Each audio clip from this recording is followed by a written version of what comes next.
কোটা সংস্কার নিয়ে চলতি বছরের জুলাই মাসে শুরু হয় আন্দোলন। প্রথম দিকে শিক্ষার্থীরা বৈষম্য বিরোধী ছাত্র আন্দোলনের ব্যানারে শান্তিপূর্ণ কর্মসূচি চালিয়ে আসছিলেন, তবে মধ্য জুলাই তা সহিংসতায় রূপ নেয়। আন্দোলন দমাতে শেখ হাসিনার নির্দেশনায় নামানো হয় পুলিশ, বিজিবি ও সেনাবাহিনী। 400-র বেশি মানুষকে বাহিনীগুলো নির্বিচারে গুলি করে হত্যা করে। সরকারি চাকরিতে কোটা নিয়ে আন্দোলনের মধ্যে গত 14 জুলাই শেখ হাসিনা সংবাদ সম্মেলনে এক প্রশ্নের জবাবে বলেন, মুক্তিযোদ্ধার নাতিপতিরা কোটা পাবে না তো কি রাজাকারের নাতিপতিরা পাবে? কোটা বিরোধী আন্দোলন নিয়ে প্রধানমন্ত্রীর এমন বক্তব্যে মর্মাহত ও অপমানিত বোধ করায় স্লোগানে প্রতিক্রিয়া দেখান শিক্ষার্থীরা।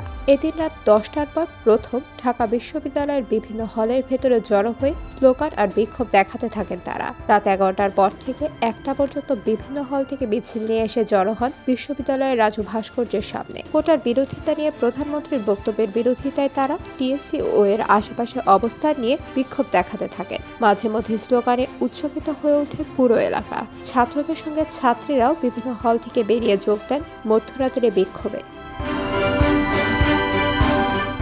শিক্ষার্থীদের একটি অংশ মিছিল নিয়ে উপাচার্যের বাসভবনের সামনে গিয়ে অবস্থান নেন। ঘণ্টা দেড়েক অবস্থান করে রাত 1টার পর ফিরে যেতে দেখা যায় তাদের। মিছিলের শিক্ষার্থীরা চেয়েছিলাম অধিকার, হয়ে গেলাম রাজাকার, তুমি নাও আমি নই, রাজাকার রাজাকার, লাখো শহীদের রক্তে কেনা দেশটা কারো বাপের না ইত্যাদি স্লোগান দেন। তাদের ক্ষোভ কোটা আন্দোলন নিয়ে প্রধানমন্ত্রীর বক্তব্যকে ঘিরে। তবে পরদিন সকালে ওবায়দুল কাদের এক বক্তব্যে বলেন, ঢাকা বিশ্ববিদ্যালয়ে ঔদ্ধত্যের জবাব দেবে ছাত্রলীগ। সেদিনই ঢাকা বিশ্ববিদ্যালয়ে কোটা আন্দোলনকারীদের সঙ্গে ছাত্রলীগের সংঘর্ষ হয়। এর প্রতিবাদে পরদিন 16 জুলাই সারা দেশের শিক্ষাঙ্গনে বিক্ষোভের ডাক দেওয়া হয়। সেদিন রংপুর বেগম রোকেয়া বিশ্ববিদ্যালয়ে গুলিতে আবু সাইদ নামের এক শিক্ষার্থীর মৃত্যুতে পরিস্থিতি আরও ঘোলাটে হয়। 17 জুলাই জাতির উদ্দেশ্যে ভাষণে প্রধানমন্ত্রী শেখ হাসিনা শিক্ষার্থীদের শান্ত থাকার আহ্বান জানিয়ে বলেন, তার বিশ্বাস শিক্ষার্থীরা আদালতে ন্যায় বিচার পাবে।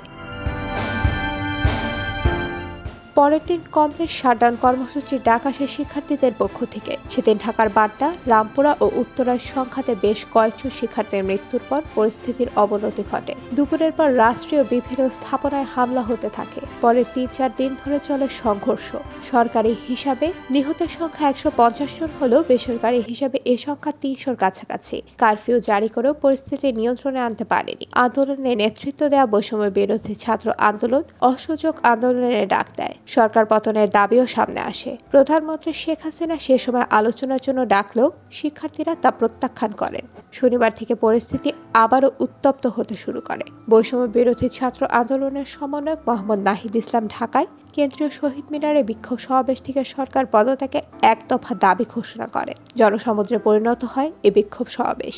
এদিন বিকাল 5:30টার দিকে শহীদ মিনারে সমবেত ছাত্র জনতার উদ্দেশ্যে বক্তব্য দেন নাহিদ ইসলাম। তিনি বলেন, প্রধানমন্ত্রী শেখ হাসিনা এবং তার মন্ত্রিসভাকে পদত্যাগ করতে হবে। তাদের কর্মসূচিতে রোববার ঢাকাসহ দেশের বিভিন্ন এলাকায় সংঘর্ষের ঘটনা ঘটে। এসব ঘটনায় শতাধিক মানুষের মৃত্যু হয়।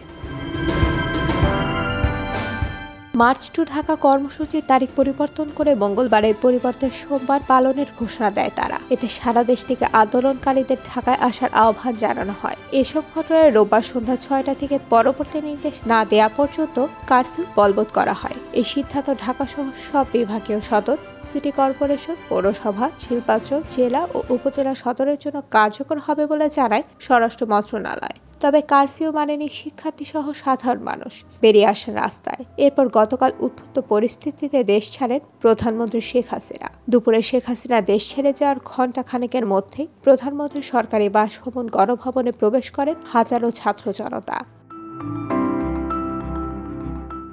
IBTV USA news desk.